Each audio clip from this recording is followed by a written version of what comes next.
nightmares, the incidents that repeat themselves every night. You go to sleep, you got enemies waking you up that are dead, people knocking on your door that are dead, and it's vivid. People asking you questions like why, and you're like waking up thinking, what the fuck? So now I can kill him. So then I've stabbed him about 12, 14 times. He knew he should have threw that phone away. He knew that phone would have linked me to him. He knew I would have been nicked. He knows that. Anyone would. There was a little commotion, and then he ended up with 2 compound fractures where both of his shin bones popped out of his shins. He shot me and then shot me and then shot me and then walked over to me and shot me twice in the face. So I was smoking crack, taking ease, drinking and sniffing with my mum at the age of 13 years of age. I used to bug up my cars, I used to bug up my houses, and I used to video everything. I said, take one more fucking step towards me and you'll see how real this fucking thing is, you cheeky cunt. I wanted to be an armed robber from 9 years of age. From the day you walk in there, because I'd watched Scum and things like that, I sort of worked out what I got to do. And where I weren't a shook member, I was always game to fight. So for me, fighting was just an escape. Because I only went football for ag and violence. I never went football for football. So people that know me know I wasn't a football fan. I just come for ag. Yeah, even my friends, some of my friends have been shot, some of my friends have been stabbed, and some of my friends have been beaten up. But that's because they broke the rules. So I smashed his teeth in. Do you know what I mean? I said, speed the fucking car up. He put his foot down, I just threw him out of the car. Opened the doors. As I've opened the doors, boom! And it was like a white flash. Bang, he's hit me with it again. You just fucking hit me with that. Bang, he's hit me with it again. And that's why a lot of people turn to drink and drugs, because they can't handle the demons. And the demons are what used to push me towards more badness.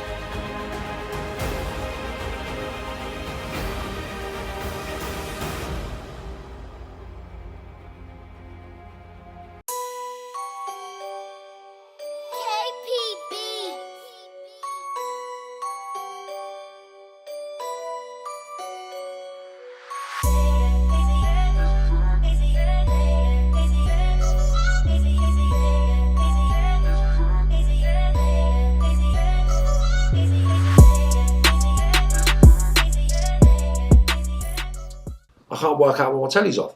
With that, I thought, what the fuck? All the lights are off, and I'm thinking, wow, nothing's ever dark at night. You ever come to my house, it's never dark. It will never be dark, ever, right? So I'm thinking, why is my fucking house dark? So I've gone in, and then there's a sticker on my telly, and all I remember reading was Babe, and then my buzzer's gone. So I thought, what the fuck? So I've run out to the buzzer, and I've gone out. I said, what's happening? And my mate Fabian's down says, Marv, they've got your Lisa, they've got your Lisa. I said, who? He said, they're all them lot, man, they're firm-handed. I said, what are you on about? With that, I see 3 cars pull up. Those black fellas getting out of the car. I was like, what the fuck? So I've looked out, I thought, rah. So I've run downstairs, I've gone out to my backyard. I've got a 44 automatic, and I think it was I'm not sure if it was a pump action or a 410. I can't be 100%, right? So as I've come running out, got the tool, come running out of the house, and as I come out the front of the house, they're all across my drive. So I've just come out and I was like, what the fuck now? The uncle, I was come out, I said, what the fuck are you doing at my house? What the fuck are you doing at my house? And he's like, whoa, what are you doing with that? I said, what do you mean I'm doing with that, you stupid looking cunt? I said, what are you coming to my house for? And he's like, that thing wants to be real. I said, take one more fucking step towards me and you'll see how real this fucking thing is, you cheeky cunt. You're a big man. I see you with my pals the other day. You're a big man. Why are you coming to my house firm-handed? This ain't happening. Fuck off or I'll blow you up and get nicked, bruv. What is the matter with you? Yeah, that wants to be real. I said, one more fucking word, mate. Come on, you fucking mug. Do you know what I mean? And with that, he said, I will see you. And then basically, they've gone. And then I've just lost it. I've just absolutely lost it. Just lost it. And then basically, I was out on the prowl for a couple of days looking for everyone to do with them lot. And then that was when I got nicked for the banter. That's when I got nicked for the banter at the palace. When it was alleged that I pulled the guns out on him and tried to shoot him. Do you know what I mean? That's another mad one. But yeah. Do you think that did you a favour being nicked? Because otherwise you would have done something serious to this other family. I think so, yeah. I think everything that was possibly capable of happening to me, getting shot or killed, the energy protected me. So it never, and whatever happened was the result of me not getting killed or getting life in prison. I believe now in my older years. I'm saying to you, but yeah, I think getting nicked then saved me because I would have killed them. I was at that stage of my mental development. Killing wasn't an issue. Killing wasn't a problem. Killing was something that never troubled me because I hadn't done it.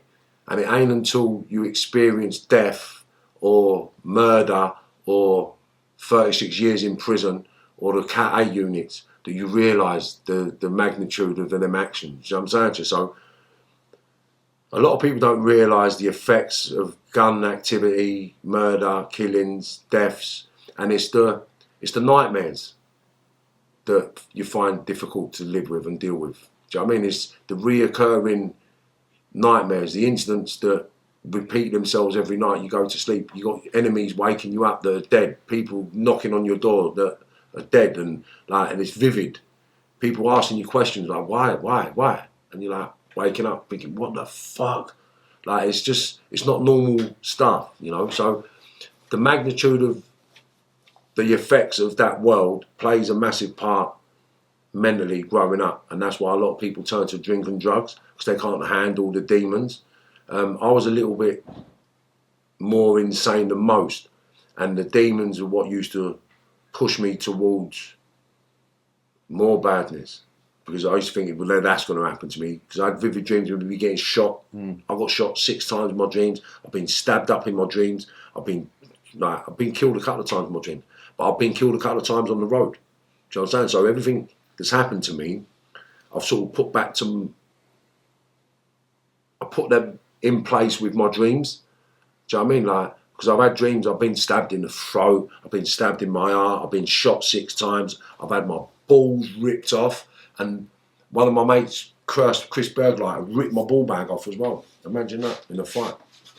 That was another story. So when you end up getting reminded over the Camden Palace, the shooting, that's when I got starred up. That was my first star up. Okay, but did that end the feud with that family where you end up getting taken away for 6 months, or did it end up... So that feud's just continued. It hasn't been a feud, but there's a couple of people in the family that hold feelings. And that's all it is. A couple of people in the family that hold feelings. I've got on well with the rest of the family after the event, because everyone knows what it is. It was what it was. And at the end, there's a couple of people in the family that are holding feelings because they can't...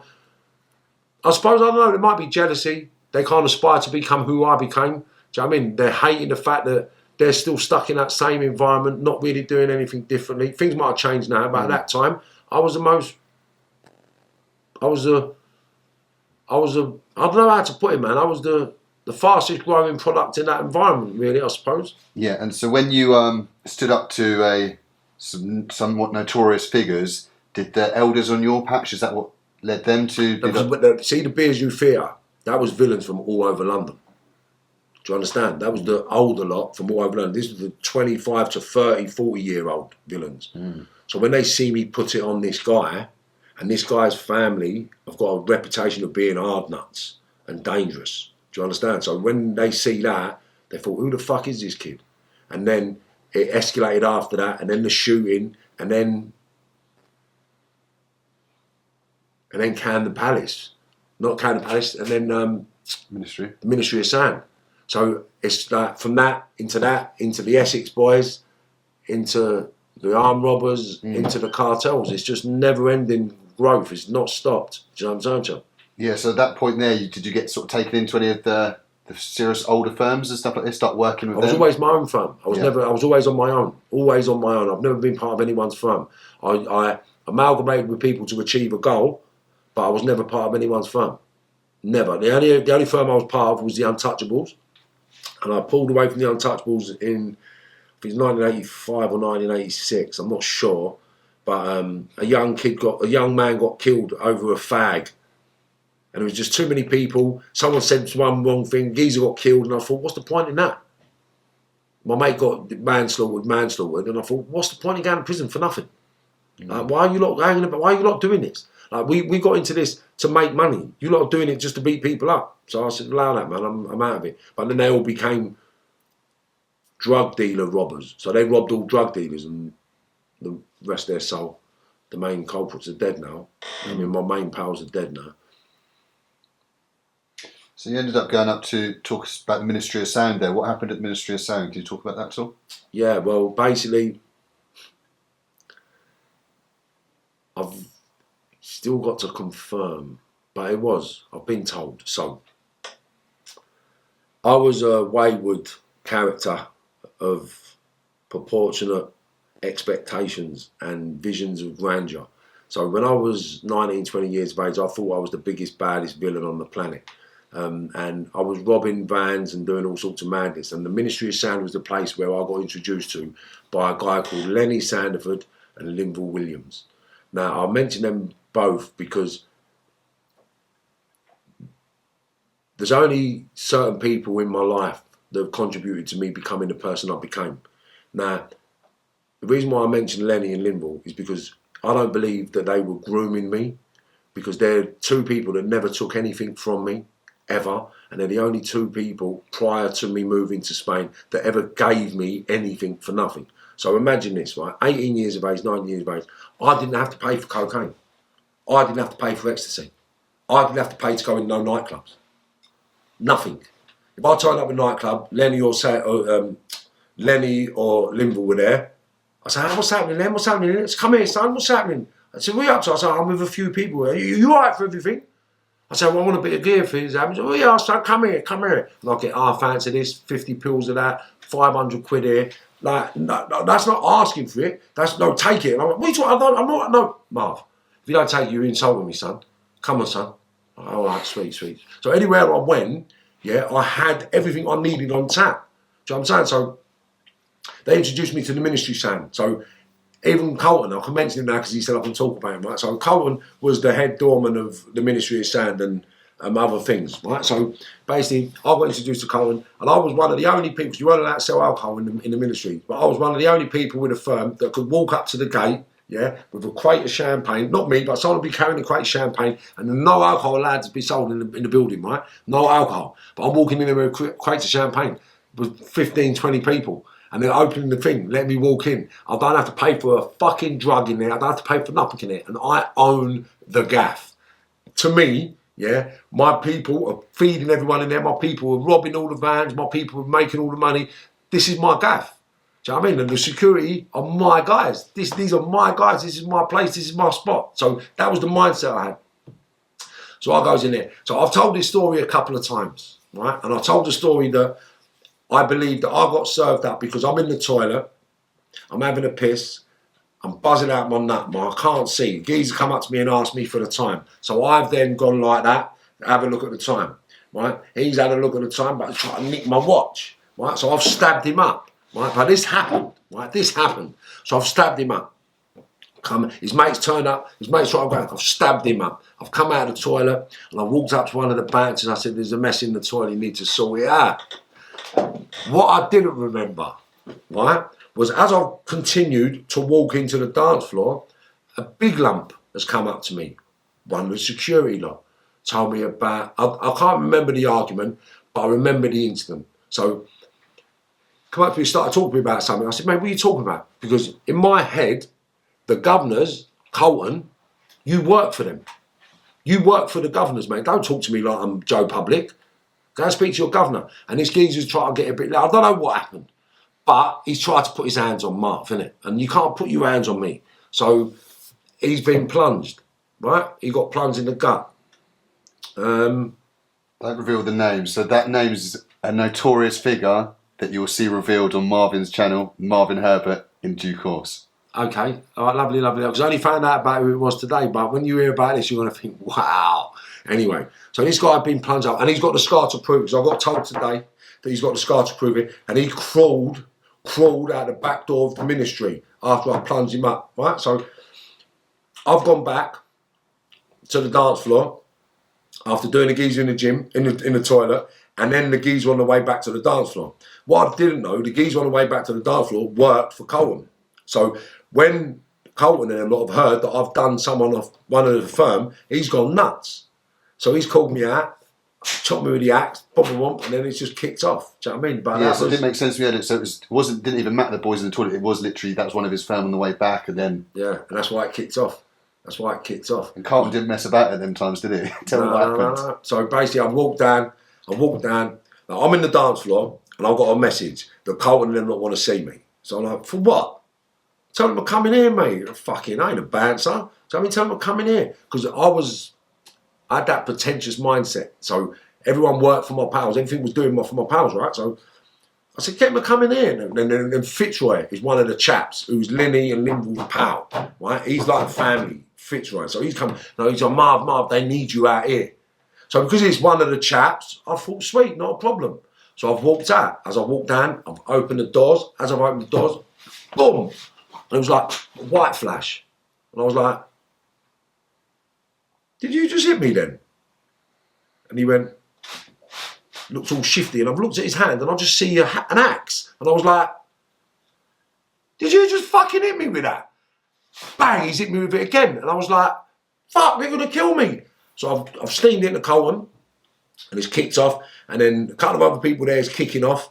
So I remember I had a can of gas, I had a blade, I had a Derringer 2-shot, I had a spring-loaded Kosh.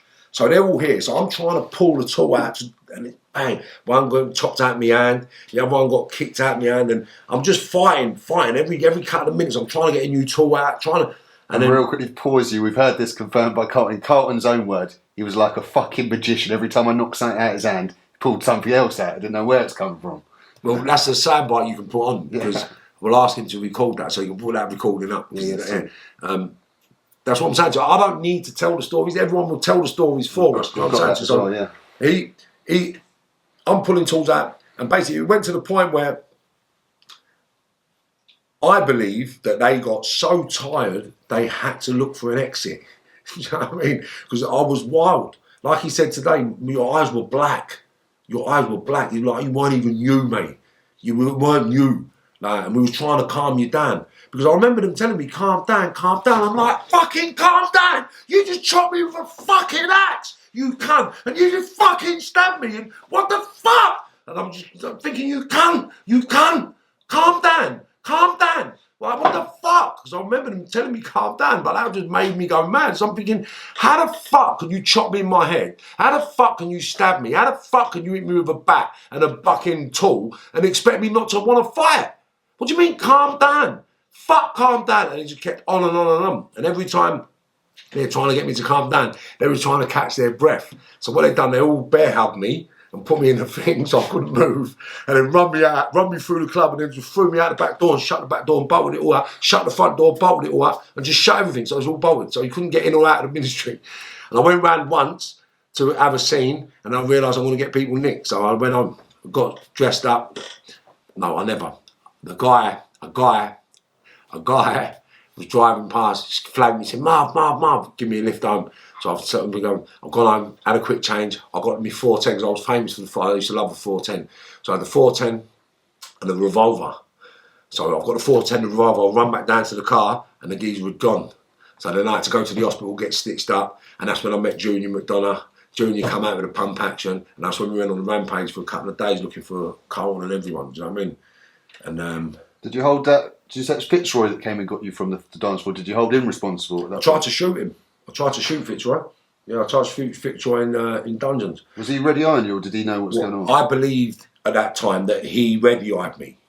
I didn't realise they just said to him, I'll go and speak, go and get Marv, go and do this. I didn't know they used him to get me there, do you know what I'm saying? But he weren't aware that I was going to get done, because him and his cousin got done a little bit themselves. A couple of them, they were standing right there when it all kicked off, do you know what I mean? And he was shocked. And then when I tried to shoot him, like, my pal jumped in front of the gun and said, Marv, what are you doing? And they grabbed me, bear hugged me. And I was like, what the fuck? And he was like, Marv, he's with us, man. He's family. Like, he wouldn't do that. He wouldn't do it. And then it just sort of calmed down. Then I got nicked for the armed robbery. And that's what saved me from pursuing all them lot. And then everything went pear-shaped with all that little lot anyway, because of what happened in Raquel's in Essex. Do you know what I mean? So everything went pear-shaped. The Essex boys ended up getting under investigation. They all ended up getting killed in the car. Do you know what I mean? And that was, the geezer I stabbed up had a lot to do with that Raquel, which is going to come out later. So Marvin, you said after the Ministry of Sound sort of madness, you ended up getting remanded over a robbery case, was it? We were supposed to go and have a look at saying, can we come up to get me? I couldn't really be bothered because I was fucked. And he's convinced me to go and have a look. We ain't doing nothing, we need to do it. So I said, alright, fuck it. Got up, went up there, walking up the road to get into the motor to drive up to Watford. And I thought, you know what, I can't be bothered to. I was going to grab this cunt here. The van pulled up and I just went to work. And with hindsight now, I'm quite glad because I was kind of obsessed with Colton and them lot. And I was travelling way too heavy every day, tools, guns and weapons every weekend. So it was a blessing getting the nick in, I believe, with hindsight, because I got a relatively short sentence for the crimes. At the time, security bans was getting anything between 5 years and 15 years. But I suppose it was my mitigating circumstances and my age that got me to 5. But that was the introduction to the deepest, darkest depths of the world that I was going into. Crazy. That's when I started seeing people for what they really were, villains for what they really represented, goals and sort of targets that people set for themselves. I mean, I always knew I wanted a lot more. Always knew I'd do better or be bigger than everyone I was ever around, so that's all I ever tried to do. So you ended up getting a 5, and where did you get sent initially? Started in Scrubs, the little London jails, Scrubs 10 Brixton, and then I went a High Point,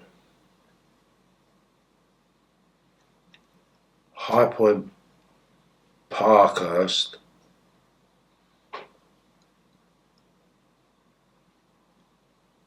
Calderley, 10 Swellside to Chelmsford, and then I got released from Chelmsford in '97. I know, you must like moving around.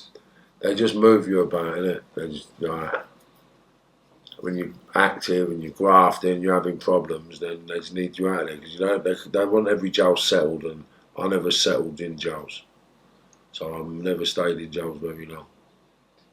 So then, what did you get up to then when you got released in '97? Was it back to London and? Yeah, back to work, mate. Back to grafting, vans, fucking drugs. No, I never got a drug. Like I heard that. Keep asking me about drugs, right? So, if I nicked £100,000, then I bought £50,000 worth of drugs. And I give the £50,000 of drugs to someone and say, pay me when you get it.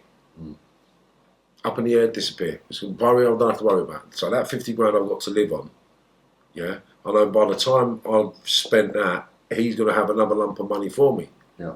Do you understand? Yeah? Or I'm going to nick another bit of money. If I nick another bit of money, then buy another lump of puff.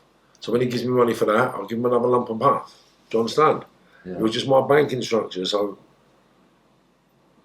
nicking money, drugs never come as a. I never got into drugs. Oh. So you were back to the armed robberies, all this sort of stuff. Was there any sort of disputes going on, gangland disputes or anything like this around these times, or everything was sort of you'd forgot about the 90s, innit? The 90s. You forgot about the Ministry of Sound stuff by the time you came back out? Yeah, because them lot they were up doing different things. I don't know where they were. No one was on the door anymore, I don't think, at that stage. Put the whispers out. No one had heard anything where it was or what he was doing. I heard saying about Canning Town, but I never paid my attention. I was about to focus on getting myself on my feet. So I went and got a job first for a few months, and then after my licence was up. What kind of job was it? Legit job? Yeah, roofing. I've done a bit of roofing for 7 months, 8 months. First legit job you'd ever had? It's the only legit job I've ever had. Yeah. So I've done that for 7 months. Really enjoyed that, to be fair. Made a really good, strong relationship with only who I'm working with again now, in a really good capacity. But yeah, done that after 7 months. Weren't enough to think about keeping doing roofing or whatever though. No, I sort of itchy feet. Look, what it is when you're young and you think, well, what am I working every day for? Well, I can just go and do that and get myself 100 grand or 200 grand or 30 grand or 70 grand or whatever it was, 250 grand, 350 grand, like £500,000. Like, I mean, I never got millions every time I went to work, but you got a few £100 a year. Do you know what I'm saying to you? A few £100 a year is a decent amount of money to live on. You know, like, I never professed to be the richest criminal. I just good at what I've done and I got a good wage out of it. And I lived on a decent amount of money every year. Yeah, so you had a relatively good run, did you, when you came out after 97? No real dramas. Yeah. And I got a couple of nickings for shootings, a couple of nickings for armed robberies, but I never actually got my collar felt. I had a domestic with the missus, got a couple of weeks for that one. I was under Robbo lots of the time. What were the shootings you alleged to have done? You got nicked for? One was over West London. Well, not West London, it was Lisson Grove. A young kid got shot 6 times. I took him to the gaff. Didn't know it was a red eye. He ended up getting shot. And is it fucking? Was that one of your friends or something? Yeah. Jesus, what's his name? You could talk about that too. It's called him Dean. I don't really want to go too into it, but Jesus. It was just one of them things where I was caught in the middle of a triangle because it was that same shooting where they tried to say that I was head runner in the Chelsea football team. They tried to link it up with Chelsea. Which is absolute bollocks. Yeah, like what is? Someone was supposed to get me a couple of motors. I was supposed to get motors for people. So I've asked someone if they can get me a couple of motors. They said, yeah. Right, so they said to me, the motors are in this gaff, go here, the door will be open, the keys are here, the keys are here.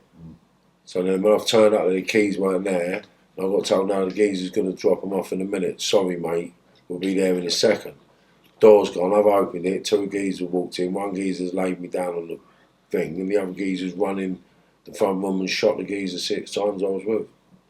So I mean, they've run out and fucked off. And then... is he a close friend? Yeah, close enough. But the situation was what it was, and it sort of escalated a little bit after that. There was a couple more shootings. A couple of people got killed. We all ended up getting nicked again. It was just a little cycle of bollocks that was manifested down to somebody else lying, cheating, and not being as honest as possible, really. Do you know what I mean? And it's just that life. Just shit happens. And then everyone's got to live with the fallout. Do you know what I mean? And I've lost good friends in that game. You know, even in that situation, no one in that situation was my enemy. Do you know what I mean? But everybody just ended up falling out because of other people and people choosing sides. But I haven't had no enemies. Do you know what I mean? I never done anything to anybody. People put themselves in the situation, and the consequences was far greater than I could prevent. Yeah. And I'm not the bad guy for that. They might hold me in resentment for it, but... Do you know what the reasons were behind him getting shot, or did you rather not say? No, I don't know. It wasn't a thing... He never got killed, but it was... You're sort of used to that way of life. That weren't the first shooting I've been in. That weren't the first shooting I've been involved in. Do you know what I mean? It was just... Certain things just become normal. Do you know what I mean? Like, so without prying too much, you said there wasn't really gang disputes. What were guns involved other than for using on the say jobs? that again? You said there wasn't any sort of disputes going on at the time. Like, what were guns used for other than going for bits of work at those times for you? Then, like, why were you getting caught up in? All right, for argument's sake, right? A few of my mates go over Chelsea and say, we're going for a drink. And I say, Chelsea? All right, yeah, sweet. To my head, that's South London territory, right? Or you might go East London territory. Or you might go territory where there's going to be ag. So if there's going to be ag, then you want there to be tools on board, don't it? Because I ain't getting beaten up by a load of kids. Yeah. Or a load of lemon mugs who think they're hard. Do you know what I mean? So that was the mindset I had. So if I'm going somewhere and a firm put it on me, I'll just tell them, look, do yourself a favour and go home before you get hurt, because you're going to come unstuck. Trust me, you're going to come unstuck. And I'd give them fair warning. Do you know what I mean? Fortunately for me, I've never had to kill anybody in that situation. Do you know what I mean? But, yeah, sick. And then, so you had another major case. What year was that when you ended up getting arrested on the 23 murders? Like, trying to piece it together. So it was around 97. You were out for a few years. Obviously, there's other. Well, it was about basically what it was is I used to be a wild individual that used to do wild things. People used to tell little stories and lies about me, and then basically through the years a reputation formed, and then basically we started working with a few people doing some serious crimes. Halfway through the serious crimes, these guys linked with police in some way, shape or form. The police was directing these people on what to do and how to do it and how to control the younger lot. The younger lot weren't listening because we're not listening to causes, and we continued to do what we done. Because of that, one of my friends lost his life, got set up and got killed by his own people. It's unfucking believable. And then basically the same people set us up because we all had it closely with each other. And I think, why would he? And maybe this is why he asked me to come to his house that day. Maybe that's why this happened. Maybe that's why this happened. Do you understand? Because certain things have happened. I thought, wow, maybe that's why that happened. Because all our DNA was planted on loads of things, right? So when they said that, I got questioned over a few murders, and they said that my DNA was on the wires of the motorbike and in the crash helmet. So I said, well, do you know what? To be quite fair, I had a motorbike. I had a ZX 1200 Kawasaki Ninja, right? I said it was gold and navy blue. It was a shorter version than the old previous green one. I had the big green one, it was too big, and then I got the short one when it came out a year and a half later. So I ripped that off doing a wheelie through Queen's Crescent one summer, just after England played Sweden in the World Cup it was. I come off the motorbike. Anyway, I've come off the motorbike. I thought, who can I ring to pick my motorbike up? Jason and Michael McGuire were people related to the traveller industry, traveller world, over northwest London, Kilburn way. So I rang them up, they come and picked it up and took it away. So when the police questioned me and they said my DNA was found on something, I said, well, do you know what? In all fairness, it could have been anything, but that bike, I never had it since this date. So whatever happened after that, I don't know, but I did have a bike and my DNA could be on it, but I haven't been in contact with that bike since this day. And they went away. Anyway, fast forward 15 years, someone starts talking to me about this case and how it was connected to other murders in the country and how we was being held responsible for 87% of the murders in the country which wasn't tried and related. I said, what are you talking about? He said, Marv, trust me, they were trying to bury us. I said, who? So then he mentioned a couple of names. I was like, are you joking? He said, no. So then he's produced me with some paperwork. I've got the paperwork of a lockup, what they found, and they called it the biggest hitman case they found in this country. So there was maybe 6 or 7 high-powered pistols, machine pistols and Mac 10s, body bags, overalls, body armour, gloves, body bags, what they use for the coroner's office, tape, guns, motorbike. And the motorbike, they said, was my motorbike. It wasn't my motorbike. Do you understand what I'm saying? And I've never been on that bike. I know I've never been on that bike. Do you understand? So when I started looking at all the evidence, I started seeing all the flaws. And then a couple of names. So I don't want to mention the names until I've got the actual paperwork. Because once I've got the paperwork, I can talk about it. But there's paperwork that will name people. And once I've got that paperwork, I can name them. Do you know what I'm saying? So I will come back on when I get that paperwork and give you the exclusive on that one, because I can promise you that, right? But yeah, basically we got a PII from Colt, which give us the information we needed on the people that set us all up. And they was basically setting us all up for all these murders, yeah, that we had nothing to do with whatsoever. Because one, to the police, it would have cleared up their murder rate. Do you know what I mean? Two, they would have got the most prolific group of people off the street from that northwest area. Because although we was... And you said these police were working with your elders, and your elders probably thought maybe... Not my elders, they weren't. All the elders of this environment. And so they probably thought you were getting a bit powerful, 2 birds with 1 stone, get rid of you, and then obviously the police can get all their cases solved at the same time. Everyone's a winner. Basically, yeah. Win. Yep. And then they tried too hard, basically, and it fell apart. And then basically all the cracks opened up and the truth was revealed. Do you know what I mean? And that's it. It's just what it is. I never made it.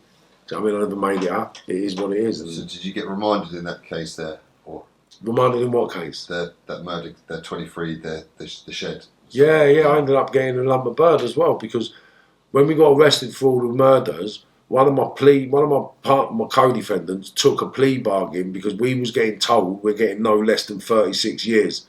And then halfway through, they come and said, look, we'll offer you plea bargains. I said, don't take it. And then he took it, and then we all got found not guilty, and then we got found guilty by association to the firearm that he pleaded guilty to. Imagine that. Do you know what I mean? It's fucking joke. But rather 5 years than 36, so it weren't something I was that overly angry about. Do you know what I mean?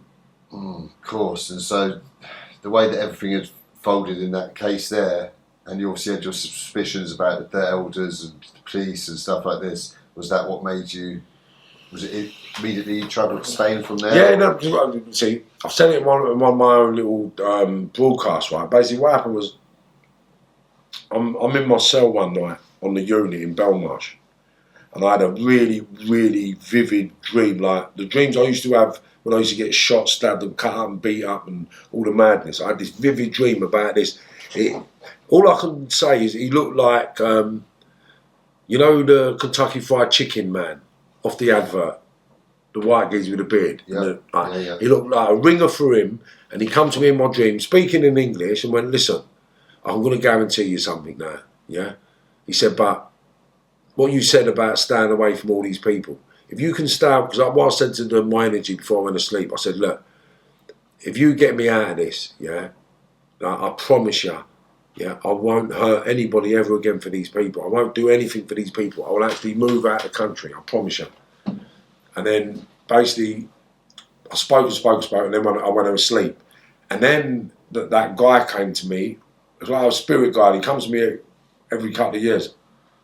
And he came to me and said, look, if you mean what you said about not having nothing to do with these people, I'll guarantee you no less than 5 years. He said, you won't be doing no more than 5 years in prison. So I was like, are you joking? He was like, no. I said, I promise you. I said, hey, bro, if I leave the country then, right? And I promise you I won't work with these people ever again. He said, if you do that, I'll get you out in 5.5 years. I said, straight? He said, yes. I said, I'm gone. So then when I woke up, I thought, wow, sweet. Left, so I've gone on a visit, and my missus... Do you really believe this spiritual moment? Yeah, he said, give me my whole entire life. So I've gone on a visit, I've gone to the missus, I know you're going to think I'm stupid. I said, but I had one of them dreams last night, and I'm doing no less than 5 years in prison. So if you can accept me living on the road, on my toes forever, then I'm out of it. But I'm doing no more than 5.5 years in these places. She went, shut up. I said, I'm telling you, I've had the dream, mate. And then she was like, fuck off. And then 6-8 weeks later, I got a 5.5 year sentence. So then, bam. And then I got told I got to go to Spain. Come out, and I said, we got to go to Spain. She didn't want to come at first. Yeah. Do you know what I mean? And then, bam, I went to Spain. And that was it. What was the plan in Spain? Anything? Do you have any connections out there? Anything at that point? No, just my pal Diddy. Did you have any money when you travelled out there? I had a few quid lined up, and I had money spinning here, because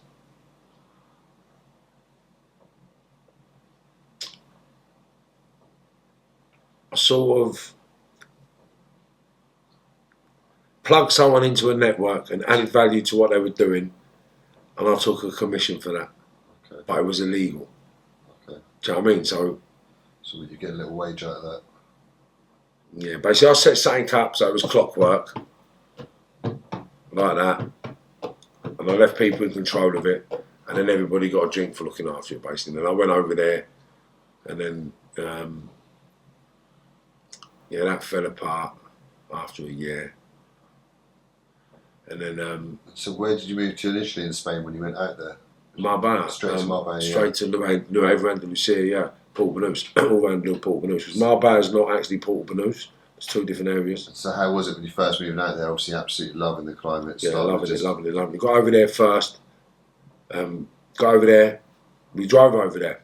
And it was just like paradise. Driving down palm trees everywhere, like go down the beach, there's loads of people on the beach, it's buzzing, it's busy. You got party beaches where people are raving on the beach, then you got family beaches where people are chilled out, then you got fun beaches where people are having fun on go-karts, and like, there's loads of different themes for loads of different beaches. And then you got the really chilled out Chicana beaches where the South Americans go and things like that. Do you know what I mean? So you got a choice of everything you want to do, but everything's sun, sand, beach, horse riding, swimming pool, nightclubs, yachts, big cars. And that is all it is. Big houses, lovely landscape. Everything's landscaped over there like you couldn't imagine. Do you know what I mean? Everything's just paradise. It's just paradise. It's literally a man-made paradise, you know, and you're just taking in everywhere. Like I lived on Los Flamingos. It was one of the best housing developments in that area. And that's where President Obama came and stayed when he come to Spain. Do you know what I mean? Him and his family stayed. They landed in front of my house. I was sitting there, helicopter come off all near. Do you know what I mean?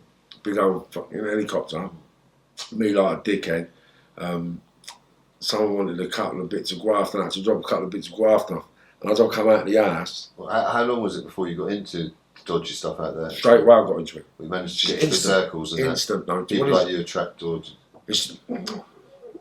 Well, you find the criminals, is it more so? You just listen, when you are a certain time, like they say, real recognises real. Right?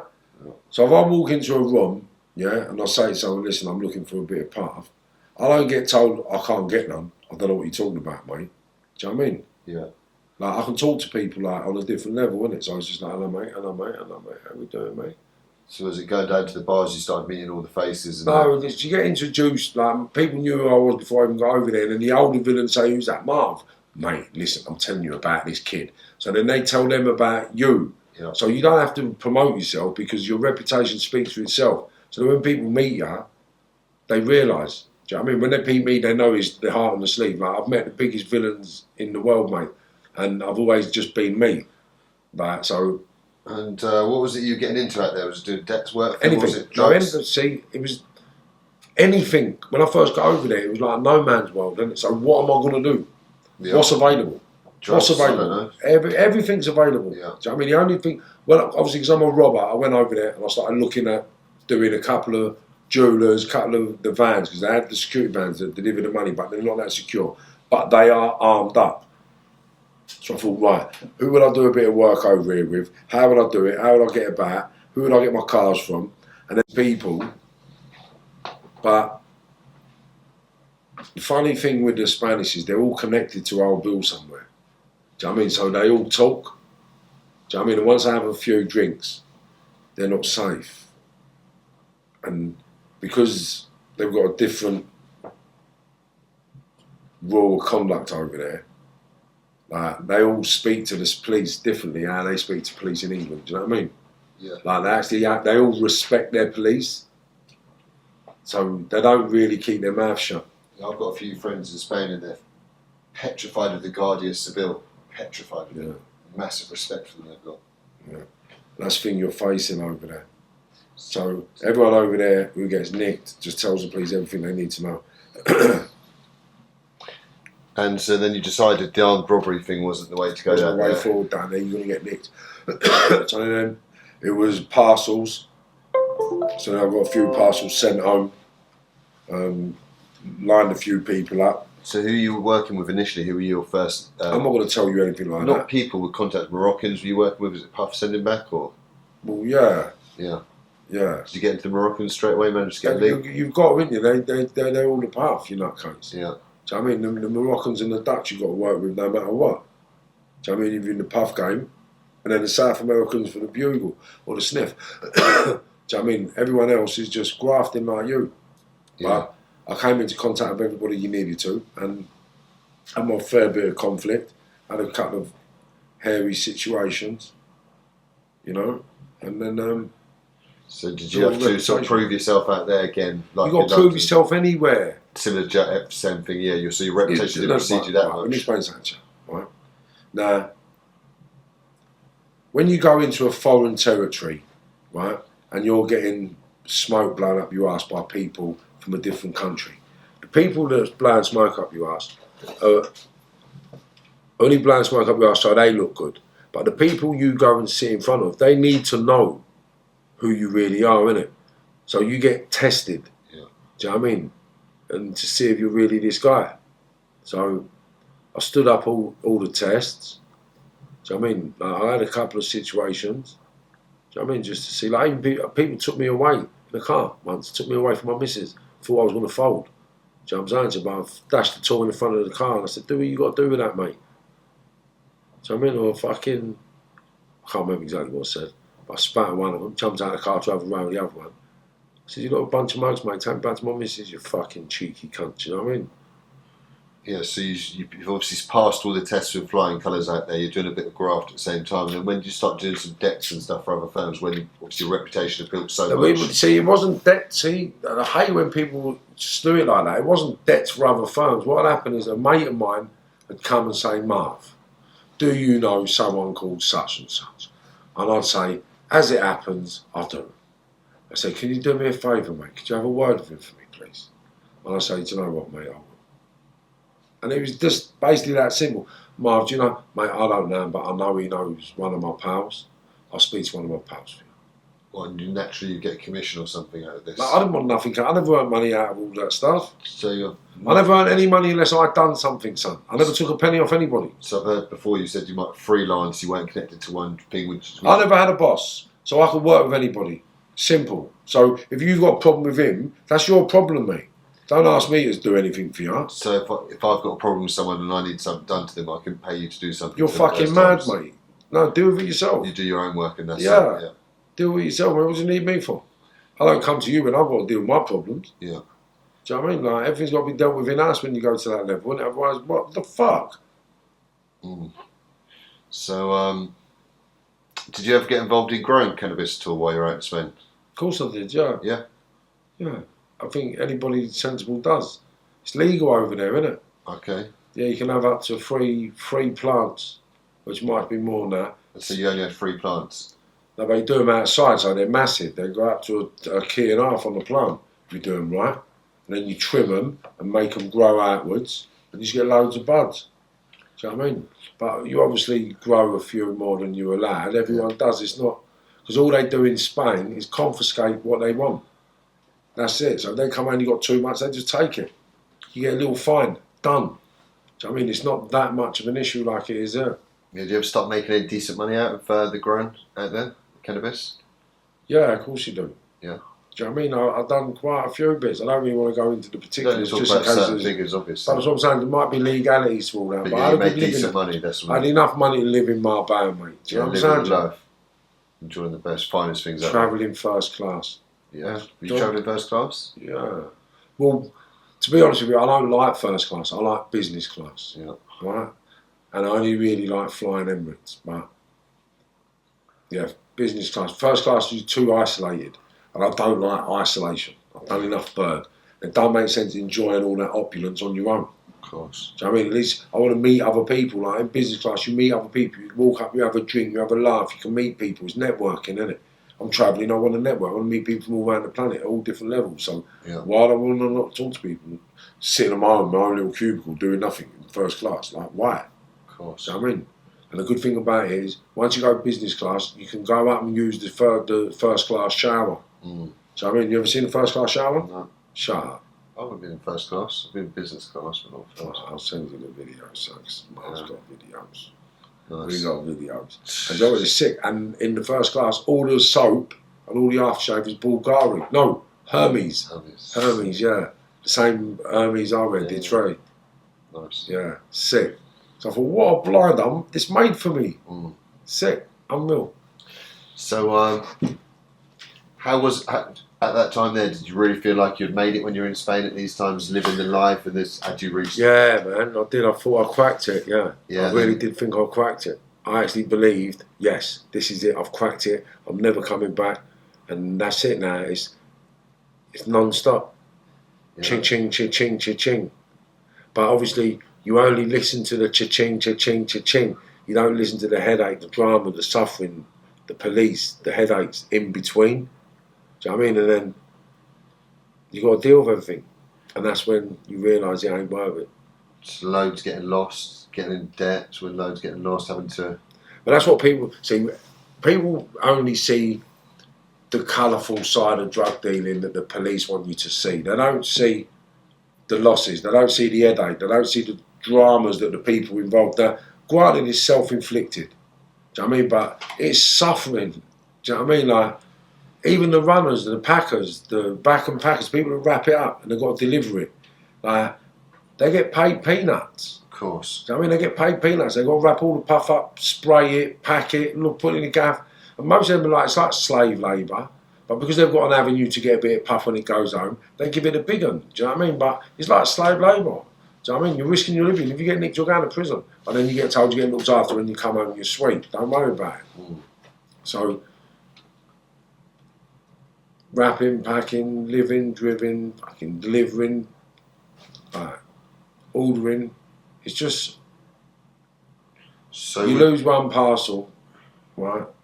Then you got to bail something to get it back, and then hopefully you don't lose nothing out of that to pay that in full. But usually you got to spin from one person to another, pay people to pay Paul, and then something else goes wrong, or someone gets nicked, or someone fucks off, or someone even goes on holiday for a couple of weeks. Do you know what I mean? You've got no money coming in because one person's just pissed off and knocks his phone off. And his money's, I thought I had the money locked in the safe, so I thought I'd be alright, sorry. You think, you know what? I needed it. Like, you know what it's like if you've been in it. People know you need that money now, it ain't yours. People aren't paying, so it was just a very turbulent existence for me in that world. And I tried it at every level, and every level wasn't consistent or sustainable enough for me and my network, so I couldn't do it. And how dangerous was it out in Spain around them times in Marbella? Was much gangland activity? Well, I got shot 5 times. Well, price, obviously yours. Well, no, people get. I got shot in a spate. If you listen to the write-ups, in a spate of shootings. Yeah. And they said I was shot in a tap for tap. So how long have you been out there? You got shot in what year? 2000. I've been out there 2 years. What year did you get shot? 2008. 2008. The end of 2008, August 2008, I got shot. And can we talk about the circumstances behind you getting shot? So obviously up until that point, so it's only a couple of year period you've been out there before that. Yeah, but I was out there. I was out there making I was making a splash. I was taking and doing and being everything you could be in that world. You know. Yeah, it was just a turbulent roller coaster of emotions on a journey to what I thought would be sort of euphoria. Do you know what I mean? But the fucked up thing about it wasn't one of these foreign gangs that was upset that you were coming in muscle on your turf. It was your driver who ended up fucking trying to assassinate you? Must have been if he's shooting you point blank in the end. Yeah, I want to give you the same scenario I'll give everybody else, right? That basically, he took a watch off one of my mates. Never paid for the watch. He was my driver. So basically what I used to do, anytime he had money, I'd have to pay him. So I remember at my mate's house, my mate said, he's got some watch. I said, I'm all right. So he said, can I have this watch? I said, yeah, of course you can. My mate said, is you all right? I said, yeah, I'll make sure he gives you the money. Not a problem. A couple of days later, I got a deal. I'd done a deal with a couple of cars and I got a couple of $100 grand. So I go, I'll give him a chunk of money. So I expected he went and paid for it. And then a couple of days later, something else happened. We went out. And prior to this evening, I told him that you got to start paying your bills or contributing. I'm not having you freeloading like. Because every time we went out, he's fucking not paying the bills. So I was paying for everything. So I said to him, you need to pull your weight. So I'm watching him. I said, look, mate, come, we need to start all this bollocks, mate. I ain't having it. I said, mate, do me a favour. I don't want nothing more to do with you. I don't want you to come out sociably with me no more. Because you give me the hump. Do you know what I mean? Don't want to put your hand in your pocket. I'll pay you enough money to put your hand in your pocket, mate. And then all of a sudden your friends come home from England, you go and spend all your money with them. but you don't want to spend your money on me and my pals. I don't want you around me no more when we're out. And we sort of fell apart, and I stopped seeing him. And then I found out he had an issue with a couple of villains here, and I'd stopped talking to a couple of people a couple of weeks prior.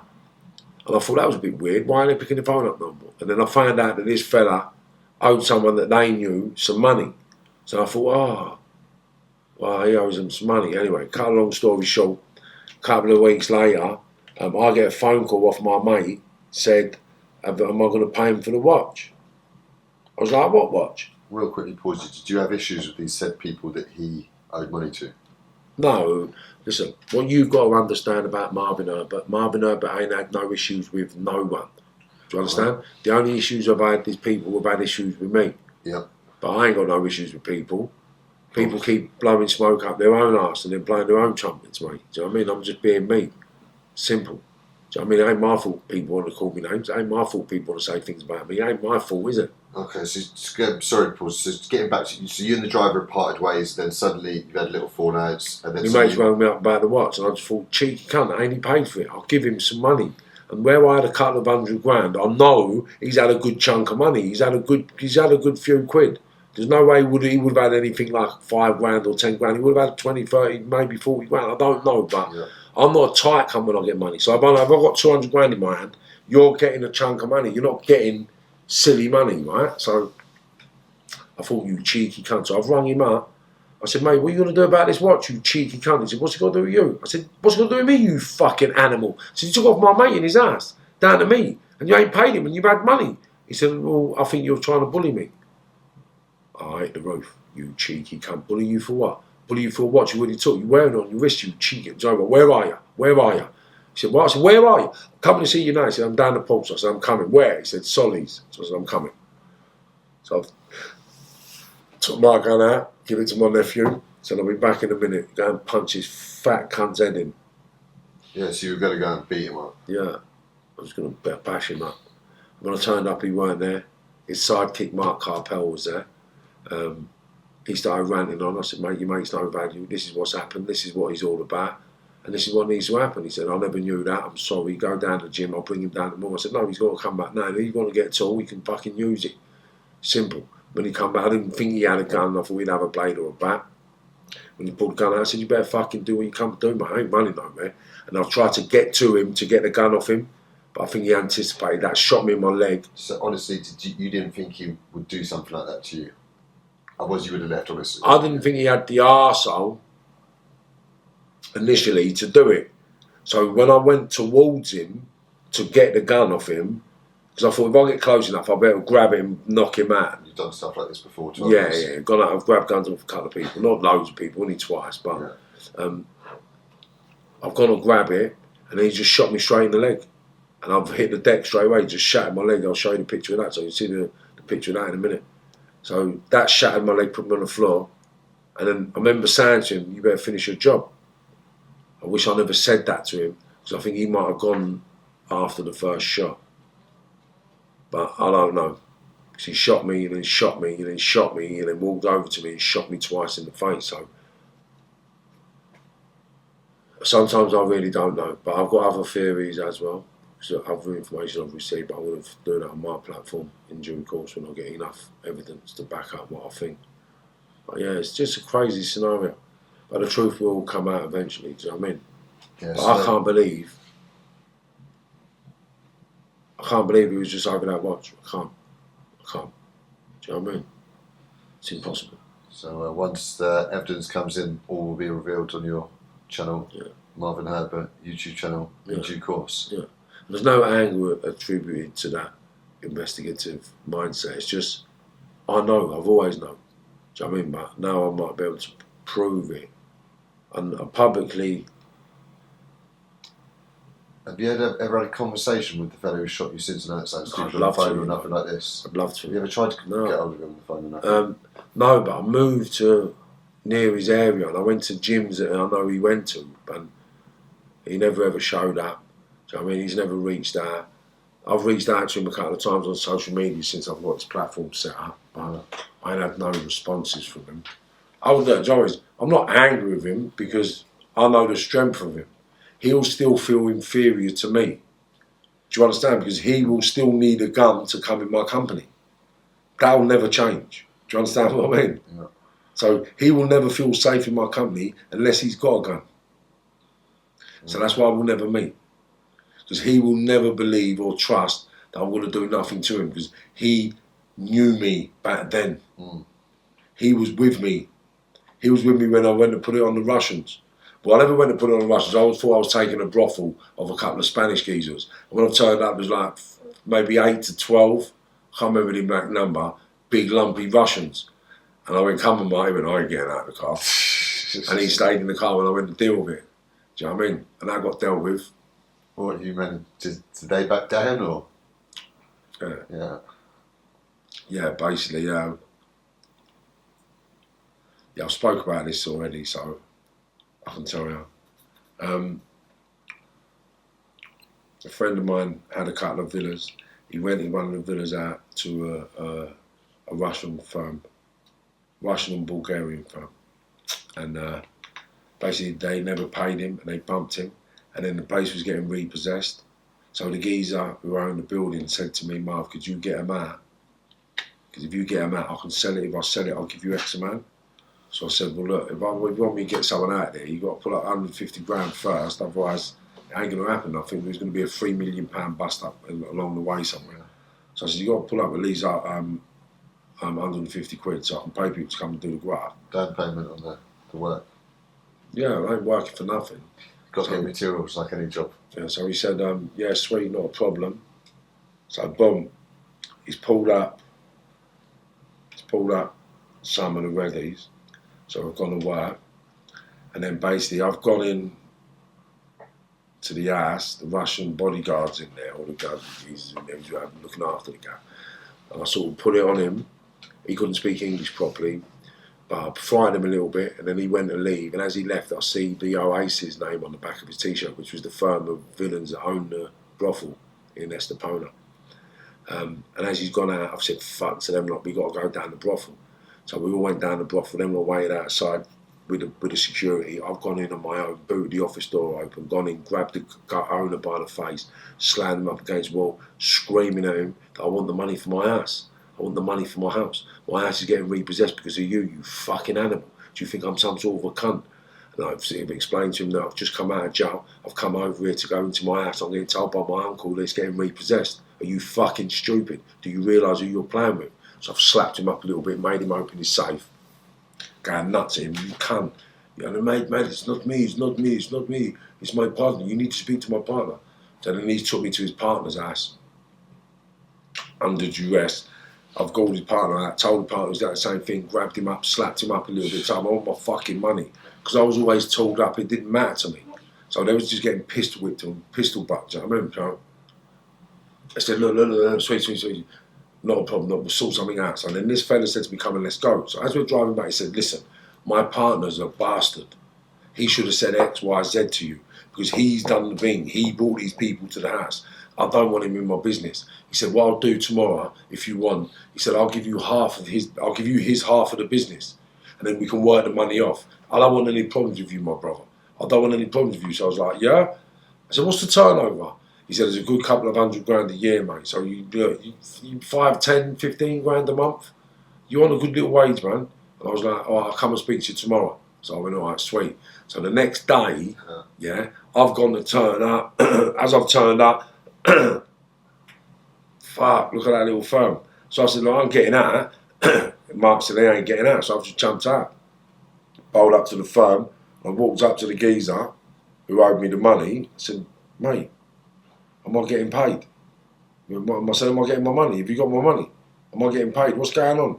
And he's like, well, and then the Russian's my friend. I was like, mate, am I getting paid? Am I getting paid? Like, what am I here for? Why have you asked me to come here? You asked me to come and speak to you about getting paid, and now there's loads of people here. My friend, we can go the easy way, we can go the hard way. So I've just switched him. I said, mate, I'm going to ask you one fucking question and one question only. Yeah? Am I getting paid? Yes or no? He looked me up and down. I went, you take hashish? I said, yeah, I'll take hashish. He said, then you can get paid. I said, when? He said, tomorrow. And I turned up the next day they had half the money that was owed for the rent. So I said, all right, we'll take it. I was going to pay the other half of money coming up. And then basically, I've gone to the geezer with the money and said, right, look, they've paid this, they've paid that, and this is what wages I've got to take out, and this is what I'm taking. He said, no, you can't take nothing out of that. I was like, say that again? I said, you had to give me 150 grand up front, right? You give me about 30 grand, they tell me I can't take this. I said, are you fucking joking? And then that same geezer, I started going around telling everyone that I robbed him. It's like, wow, you haven't even paid me for the job. You've got your house. What the fuck? Do you know what I mean? Anyway, cut a long story short, me and him had a conflict over the last bit of Reddy's. And then I'm shot a couple of days later.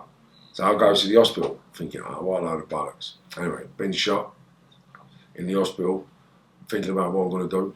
And so there wasn't, at that point there, was there any thoughts of giving up the life of crime when you were in the hospital bed? But I was just thinking, oh, I've got to get better.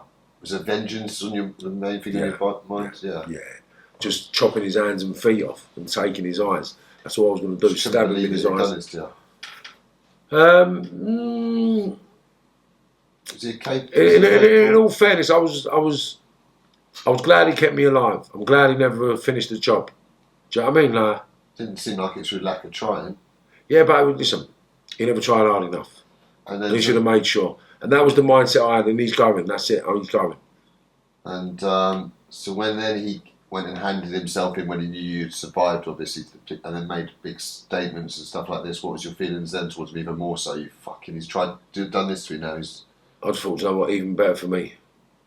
Because now we will get repatriated, he'll come back to England, he'll go on probation, and I'll get his address. So I'll know where he is when I want to. That's not a problem for me, because that's not hard. Do you know what I mean? I can do that. I had links in the world then, do you know what I mean, to go and get people's addresses. I can find anyone. As long as they've been on probation or on some sort of licence, I can find them. Do you know what I mean? And that's it. And that's everybody out there. They can get found. It's not as long as you've had a probation order or a licence or even signed on the dole or any benefits. Your address is on your file. Do you know what I mean? Like, what do people think? It doesn't take rocket science. And so obviously after you've been shot, there must have been quite a recovery process. Yeah, 2.5 years. But then the recovery progress just helped me grow. I met... what about earning during that point there? Were you earning any money? But that's when I got into the growing. That's when I started getting into the growing. That's what sort of got me through all the bullshit, really. Yeah. Do you know what I'm saying to you? I got into a little firm from Estepona that was doing nice bits. And I had transport and exit. So it made sense adding value to what they had and basically getting them a little bit more money than they could in Spain. And that was it. So I grafted in other countries and nicked a few quid to live on. So that couple of years during the process of recovery, you just had a few bits of thing. It was quite conflict-free other than... There weren't no conflict. I never had any conflict anyway. The only conflict I've had was getting shot. That was it. I made all friends over there. And the conflict that I did have was just business-related, where I wouldn't back down. The fellow who shot, obviously, he went to Spanish jail, did he? For a little while and then come back to England. Yeah, did you not try and find him in the Spanish jail? Or I wanted him when he come out. I'm no good finding him in jail. Yeah. Do you know what I mean? So he gets cut and scratched and beaten over. I wanted to take his hands, take his feet and stab his eyes out. That was my only intention. Yeah. Do you know what I mean? So I was happy waiting for him to go back to where he went to, getting back with the bird he got back with and moving into the house he did. And everything I thought he would do, he done. Yeah. Do you know what I mean? Like, he didn't know that the bird he was with, I had links to from Leighton Buzzard. I had people plugged into his people. I knew he was having a problem when he was on probation with his ex. I knew everything that was going on in his life. I mean, because I was actually still planning on taking his hands and his feet until I actually come back in 2015. That was my only intention with that geezer. Do you know what I mean? And when I come back on the trial, it weren't until after the trial I thought, do you know what? My life, yeah, can be so peaceful and calm, or I can go back to prison. Yeah. And after coming out of Strangeways, I just thought, do you know what? It ain't worth a day for me. So I started doing the rehabilitation and retribution work with people and getting in, talking, public speaking, motivating speaking. And I thought I've got a knack to help people. So if I can help him grow into a better person and make him look in the mirror and feel proud of himself rather than pretending he's hard, pretending he's a gangster, pretending he's this and he's that, when really he's just half the man he should be, like I was, So you ended up making an absolute remarkable recovery, physical recovery, and ended up in 2010. You had, is it 2010? 2012 it was. I had a fight 2012. with it. I don't know. When was it? I think 2012, yeah. Yeah, so unbelievable recovery. You told you weren't going to walk again, and ended up somehow having a boxing match. Talk to us about that achievement and what that feeling was. But that was all I ever wanted to do, get back on my feet and be able to have a decent fight. And that's what I knew I couldn't be Marvin Herbert unless I could have a fight. So I have to get back to fighting fitness, and that's what I've done. I got myself back to fighting fitness so I could provide my family with a future no matter what. And that was my only drive and goal into getting back on my feet, making sure I can make a pound note to provide for my family. And around them times there,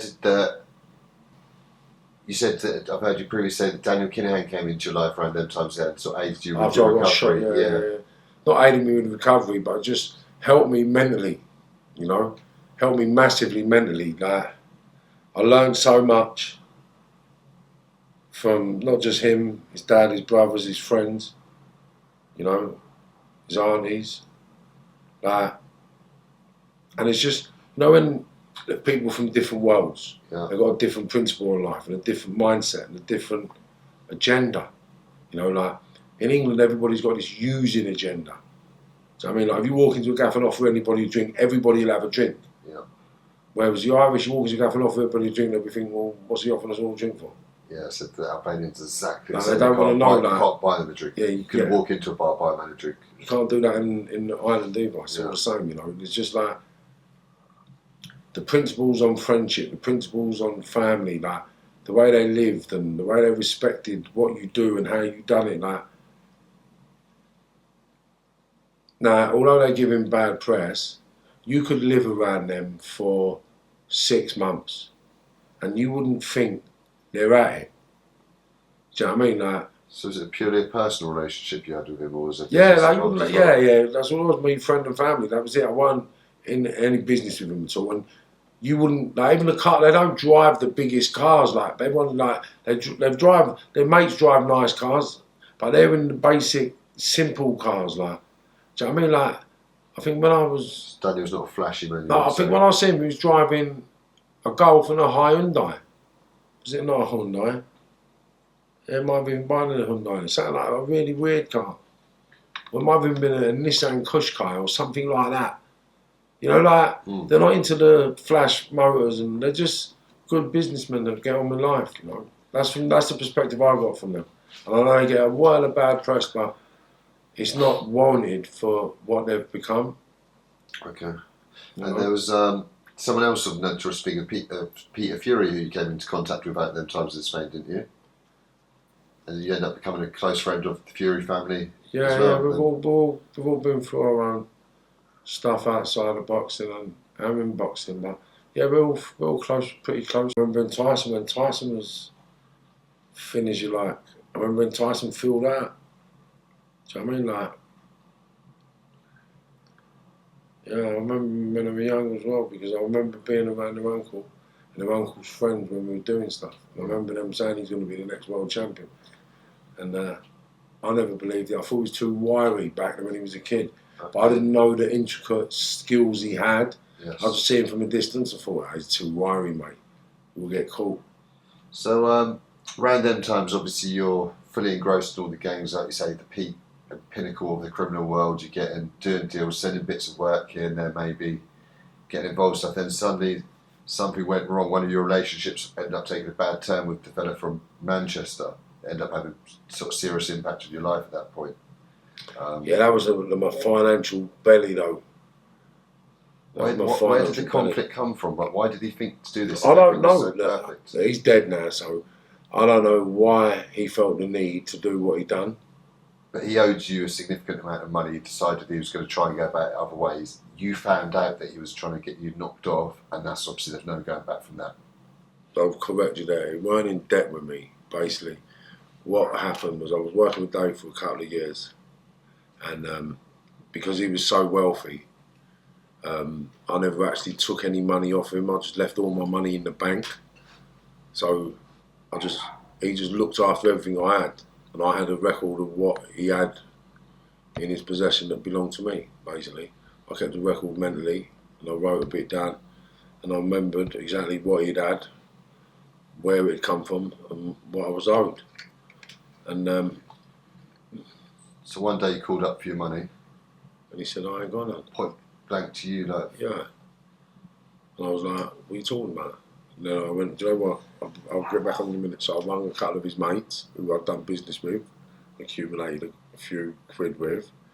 And I was like, remember that day we done that thing? And they was like, yeah. I said, well, where was that money? They said, it went to him. I said, the news was it? They said, it was yours. I said, it had nothing to do with him. They said, no. I said, all right, sweet.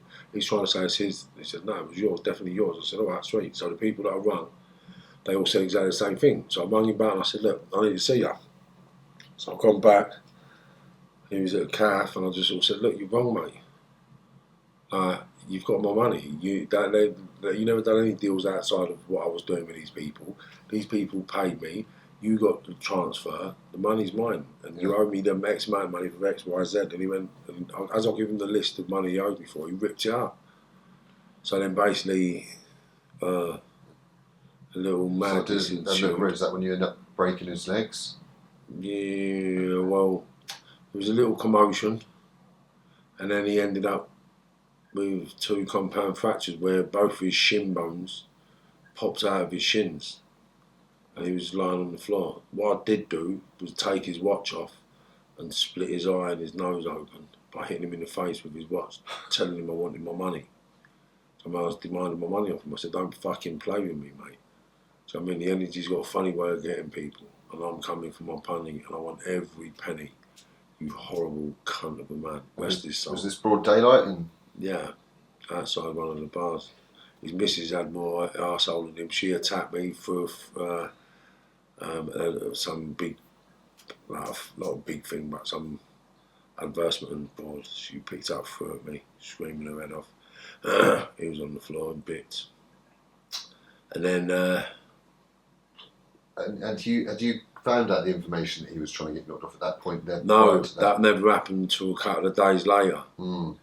Yeah, that never happened until a couple of days later. So a couple of days later, I get a phone call from someone, and they say, look, mate, he's offered me 150 grand to iron you out. I said, are you joking?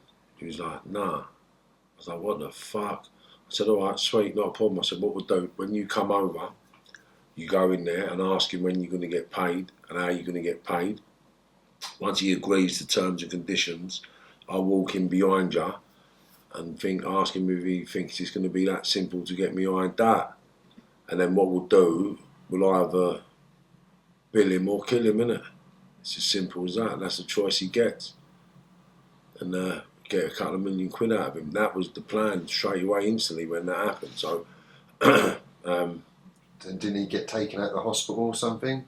Yeah, well, when my mate come over, he's gone to the hospital. His intention was go to the hospital, make sure it was all sweet, then bail me, then do what he had to do. But he went to the hospital, and old Bill had turned up, Socko turned up firm-handed, and they was taking Dave home under protection. And then he went home there. Old Bill sat outside his front door for a couple of weeks. And I got a notice not to go anywhere near his house, or I was deemed as a direct threat to his life and his safety. And because there was an armed police vehicle on the drive, I just took that as a direct threat against my life if I went near his house.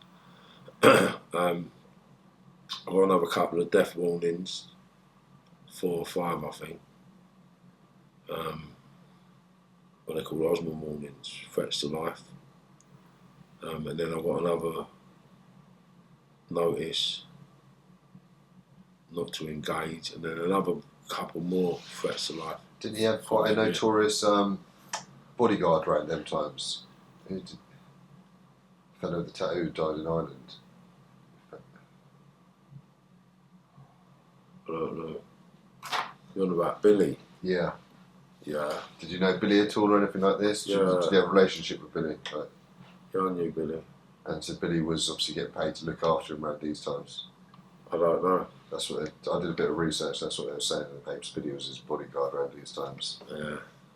He had an unfortunate accident though, didn't he, Billy? Yeah, Billy had a strange accident in Ireland. He said he fell out a window trying to break into his place because he had lost a key or something. This is what they presumed. He done what? They said he'd locked himself out of his place, Yeah. he presumed, and he fell out off the roof or something like this.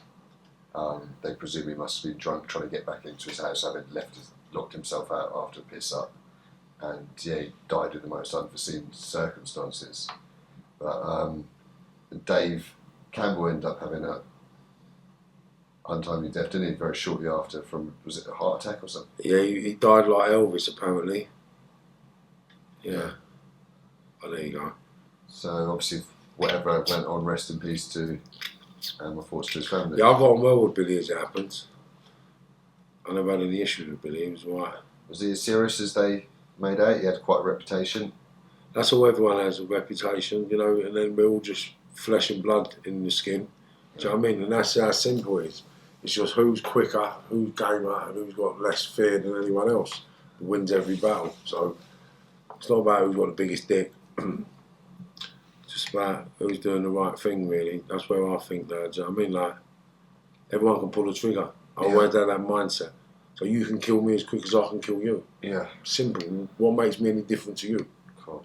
I mean, it's when you've got that ostentatious sort of bully mindset where I've got a gun, so you've got to do as you're told. Like, no. Do you understand? Like, because if I had a gun, you'd be crying like a baby. Do you know what I mean? It's just, it's weird because I've never ever used guns in a way of trying to make myself look big or hard. I've always used my hands and that for that.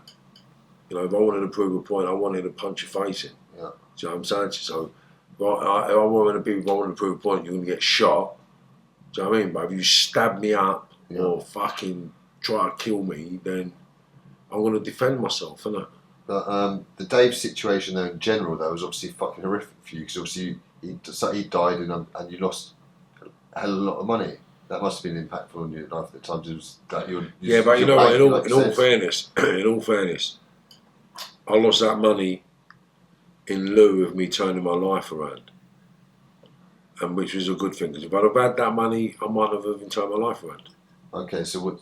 Who knows? Do you understand? Like I never turned my life around because I was skint. I turned my life around because I was looking at my life thinking, this is all bollocks. But if I was looking at my life with a couple of million quid thinking, where am I going to go?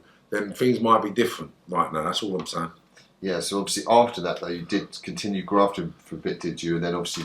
I was grafting up until 2015, just call it that. And then, so when was the Dale Cregan thing? What year was that you ended up getting caught up with? Very infamous now figure, Dale Cregan. 2012, I got nicked for that, but I've known Dale since 2010, 2009. Yeah. I mean, ever since I went back to Manchester, I started doing graft back in Manchester with other people, do you know what I mean? I knew them from then. I'm not specific on the actual dates, but it would have been no later than 2010, because I wouldn't have been back in England till I could walk. Yeah. Do you know what I mean? Or I was on crutches. If I was on crutches, it would have been 2009, late 2009. If I weren't on crutches, then it was 2010, 2011. Yeah.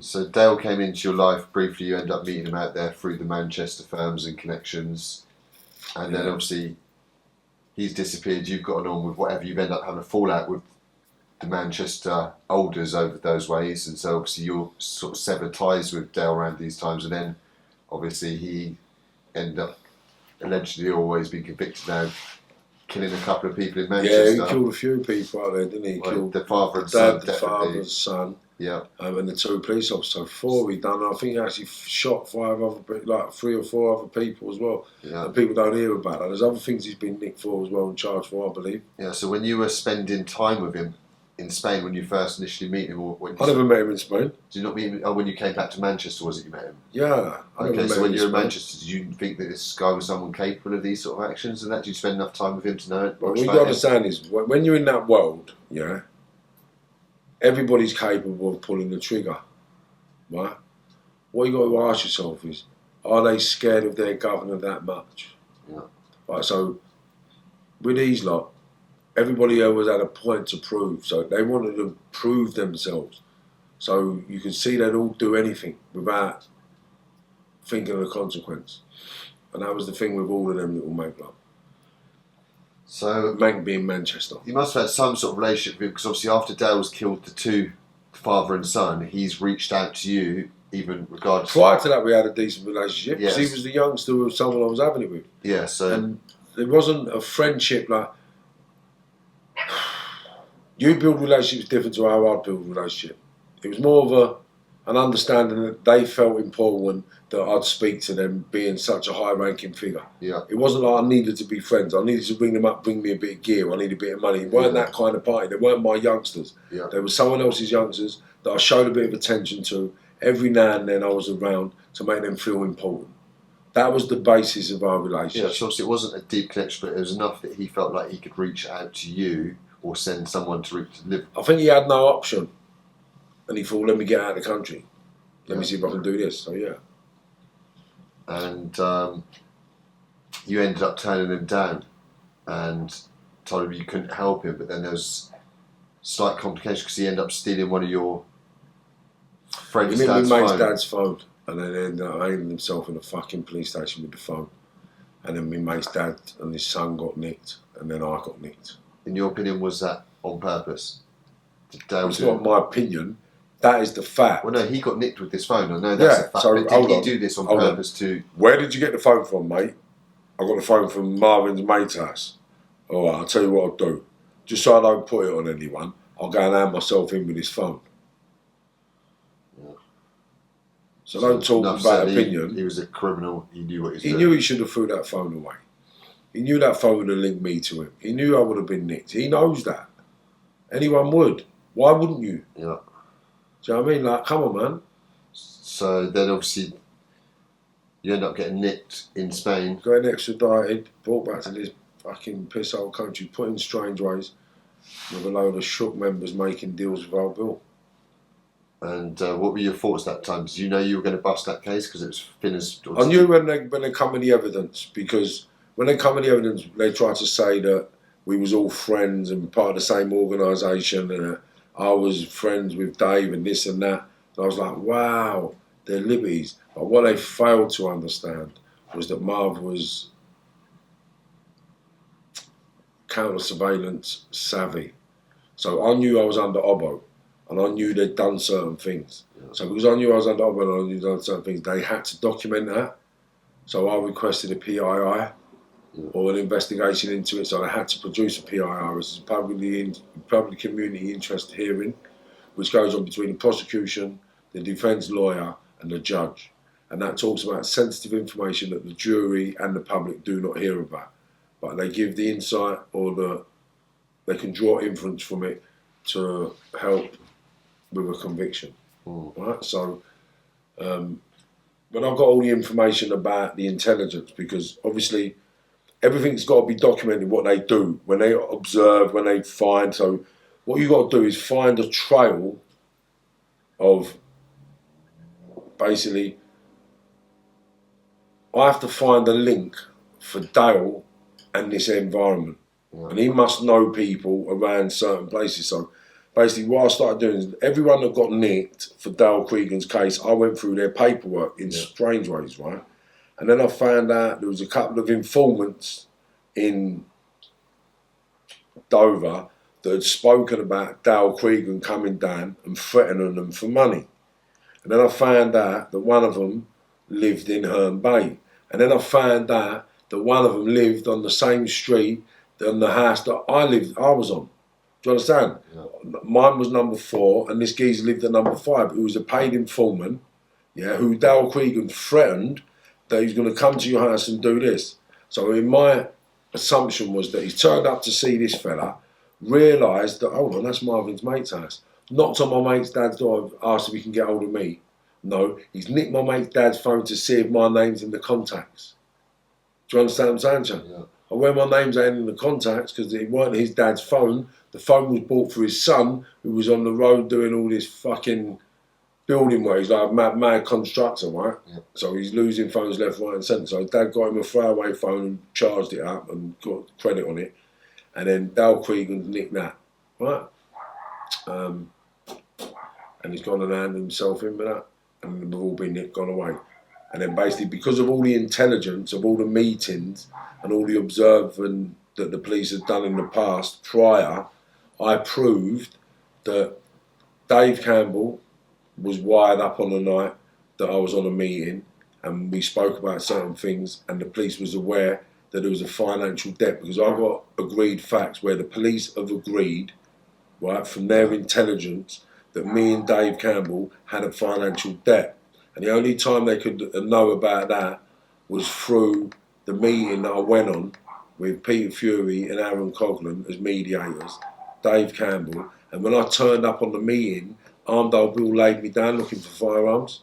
What, everyone, obviously you, Peter Fury, everyone got laid down? No, just me. Okay. Yeah. In Hale, that was, just outside Manchester.